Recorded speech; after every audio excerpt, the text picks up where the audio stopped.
Over 16 million people died, empires collapsed, and the world was changed forever. But how did a single conflict reshape the destiny of humanity? Today, you'll understand the entire story of World War I, from the first shot to the final piece. At the beginning of the 20th century, Europe was the center of global power. Several large empires controlled vast territories and competed with each other for political influence, military dominance, and economic resources. Among the most powerful were the German Empire, the Austro-Hungarian Empire, the Russian Empire, the British Empire, and France. Although Europe had experienced several decades of relative peace since the late 19th century, tensions between these nations were steadily growing beneath the surface. One of the main causes of this tension was nationalism. Many ethnic groups living inside the large empires wanted independence and self-determination. This situation was especially unstable in the Balkan region of southeastern Europe. The Balkans were home to many different ethnic groups with competing interests and historical rivalries. Serbia, for example, wanted to unite Slavic peoples under its leadership, which directly threatened the Austro-Hungarian Empire, since many Slavs lived within its borders. Another important factor was the system of military alliances that had developed across Europe. Nations formed these alliances to protect themselves if a war broke out. Two major blocs emerged. The Triple Entente included France, the United Kingdom, and Russia. Opposing them was the Triple Alliance, made up of Germany, Austria-Hungary, and Italy. At the same time, a massive arms race was taking place.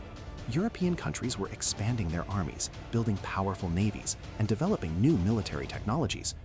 This atmosphere of rivalry, suspicion, and military preparation turned Europe into a dangerous powder keg, waiting for a single spark to ignite a massive conflict. The spark that ignited the First World War occurred on June 28, 1914.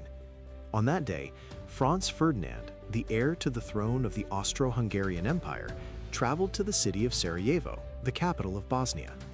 The region had recently been annexed by Austria-Hungary, which created strong resentment among many Slavic nationalists who believed the territory should belong to Serbia. During the visit, the Archduke and his wife were assassinated by Gavrilo Princip. Princip was part of a nationalist network connected to groups that supported the idea of a unified Slavic state. The assassination shocked Europe and immediately created a major international crisis. The Austro-Hungarian government blamed Serbia for supporting nationalist movements that threatened its empire. In response, Austria-Hungary issued a harsh ultimatum to Serbia containing several demands, including allowing Austrian officials to investigate the assassination inside Serbian territory.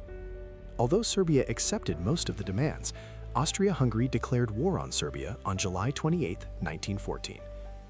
What might have remained a regional conflict quickly escalated because of the alliance system in Europe. Russia, which supported Serbia, began mobilizing its army. Germany, an ally of Austria-Hungary, responded by declaring war on Russia.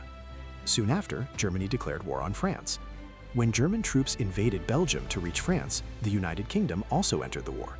Within weeks, a localized dispute had transformed into a massive European war. When the war began in 1914, many political and military leaders believed the conflict would be short. There was a widespread belief that modern armies and rapid mobilization would lead to a quick victory. However, this expectation proved to be completely wrong. Germany launched its military strategy known as the Schlieffen Plan. The main goal of this plan was to avoid fighting a long war on two fronts. German leaders feared that they would have to face both France in the west and Russia in the east at the same time. To prevent this, Germany planned to defeat France quickly before turning its full military strength against Russia. To carry out this strategy, German forces invaded Belgium, a neutral country, in order to quickly move around French defenses and attack France from the north. This decision shocked Europe because Belgium's neutrality had been internationally recognized. The invasion also gave the United Kingdom a direct reason to enter the war in defense of Belgium. At first, the German army advanced rapidly toward Paris. However, French and British forces managed to stop the German advance during the First Battle of the Marne in September 1914. This battle became a turning point in the early phase of the war because it prevented Germany from achieving a quick victory. After this battle, both sides began digging defensive trenches along the Western Front. These trench systems stretched for hundreds of kilometers from the North Sea to the Swiss border. What followed was a long and brutal stalemate that would define much of the First World War. After the early movements of the war, the conflict on the Western Front turned into a long and deadly stalemate. Both sides built massive networks of trenches that stretched across hundreds of kilometers from the North Sea to the border of Switzerland. These trenches were deep defensive lines designed to protect soldiers from enemy fire, but they also created extremely harsh living conditions. Soldiers often lived for weeks or even months inside these narrow, muddy trenches. Rain frequently filled them with water, and the ground quickly turned into thick mud. Rats and insects were everywhere, feeding on leftover food and even the bodies of fallen soldiers. Disease also spread easily in these cramped and unsanitary conditions. For many soldiers, daily life in the trenches was a constant struggle for survival. Between the opposing trench lines was a devastated zone known as no man's land. This area was filled with barbed wire, shell craters, and destroyed terrain caused by constant artillery bombardments. Any soldier who attempted to cross this open ground faced extremely dangerous machine gun fire from the enemy. The war also introduced new and deadly technologies. Machine guns could fire hundreds of bullets per minute, making frontal attacks extremely costly. Heavy artillery became the most destructive weapon on the battlefield, capable of destroying entire positions from long distances. Because both sides were heavily defended, neither could achieve a decisive breakthrough. As a result, the war became a brutal conflict of attrition, where each side tried to slowly wear down the other's resources and manpower. As the war continued, it became clear that this conflict would not remain limited to the Western Front. Because the major European powers controlled vast colonial empires, the war quickly spread to other parts of the world. Battles began to take place in Africa, the Middle East, and parts of Asia, turning the conflict into a truly global war. In 1914, the Ottoman Empire entered the war on the side of Germany and Austria-Hungary. This decision opened new fronts of combat, particularly in the Middle East. Allied forces, mainly from the British Empire, began campaigns against Ottoman territories in regions such as Mesopotamia and Palestine. One of the most famous campaigns during this period was the Gallipoli campaign in 1915. The Allies attempted to capture the Gallipoli Peninsula in order to gain control of the Dardanelles Strait. If successful, this would open a sea route to supply their ally, the Russian Empire. However, the campaign faced fierce resistance from Ottoman forces and ultimately ended in failure after months of heavy fighting and massive casualties. Meanwhile, the war at sea also became increasingly important. The German Navy used submarines known as U-boats to attack ships carrying supplies to Britain. This strategy aimed to weaken the British economy and cut off the resources needed to continue the war. As more countries became involved and new battlefronts opened across the world, the scale of the war continued to grow, bringing unprecedented destruction and suffering. By 1916, the First World War had turned into a massive war of attrition, where both sides tried to exhaust the enemy's soldiers, weapons, and resources. Two of the most famous and brutal battles of the war occurred during this period, the Battle of Verdun and the Battle of the Somme.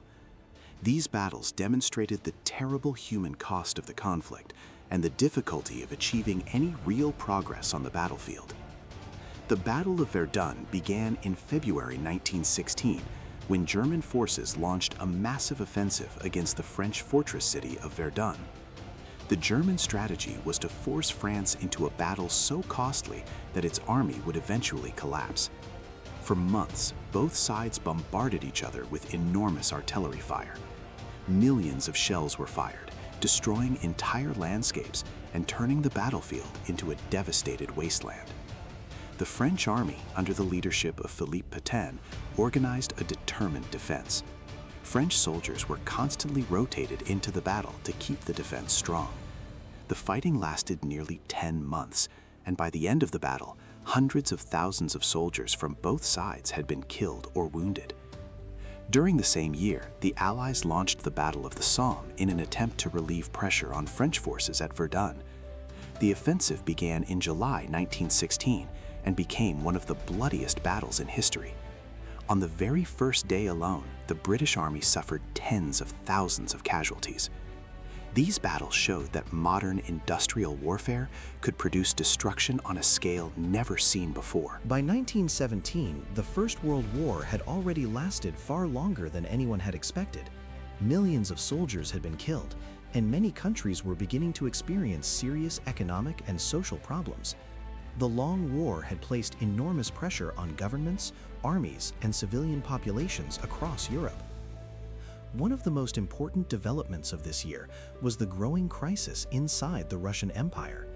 Russia had suffered heavy military losses since the beginning of the war, and its economy was struggling to support the conflict. Food shortages, inflation, and poor living conditions caused widespread unrest among the population. In 1917, these tensions led to the Russian Revolution.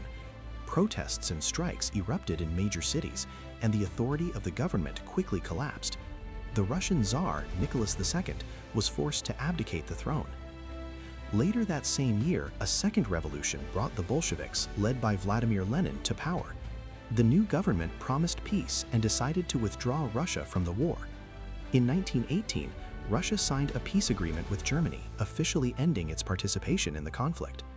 Although this allowed Germany to focus more troops on the Western Front, another major power was about to enter the war on the side of the Allies, which would soon change the balance of the conflict. While Russia was leaving the war, another powerful nation was preparing to enter the conflict. Since the beginning of the war, the United States had tried to remain neutral. However, several events gradually pushed the country toward joining the Allies. One of the main reasons was Germany's use of unrestricted submarine warfare. German U-boats were attacking ships in the Atlantic Ocean in an attempt to stop supplies from reaching Britain and other Allied countries. Unfortunately, these attacks also affected neutral ships, including American vessels. Public opinion in the United States became even more hostile toward Germany after the sinking of the passenger ship RMS Lusitania in 1915, which caused the deaths of many civilians, including Americans. Although the United States did not enter the war immediately, the incident increased tensions between the two countries. Another important event occurred in 1917 with the discovery of the Zimmermann telegram. In this message, Germany suggested that Mexico should join the war against the United States in exchange for the return of territories lost in the past. When this message became public, it shocked the American population and government. Soon after, President Woodrow Wilson asked Congress to declare war on Germany. In April 1917, the United States officially entered the First World War on the side of the Allies. The arrival of fresh American troops and resources would soon have a major impact on the outcome of the war. By 1918, the First World War was approaching its decisive climax. After Russia withdrew from the conflict, Germany was able to move a large number of soldiers from the Eastern Front to the Western Front. German leaders believed this was their final opportunity to win the war before the full strength of American forces arrived in Europe. In the spring of 1918, Germany launched a massive series of attacks known as the Spring Offensive.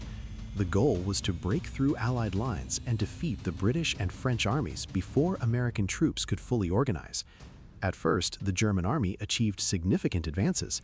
Using new infiltration tactics and intense artillery bombardments, German forces managed to push deep into Allied territory.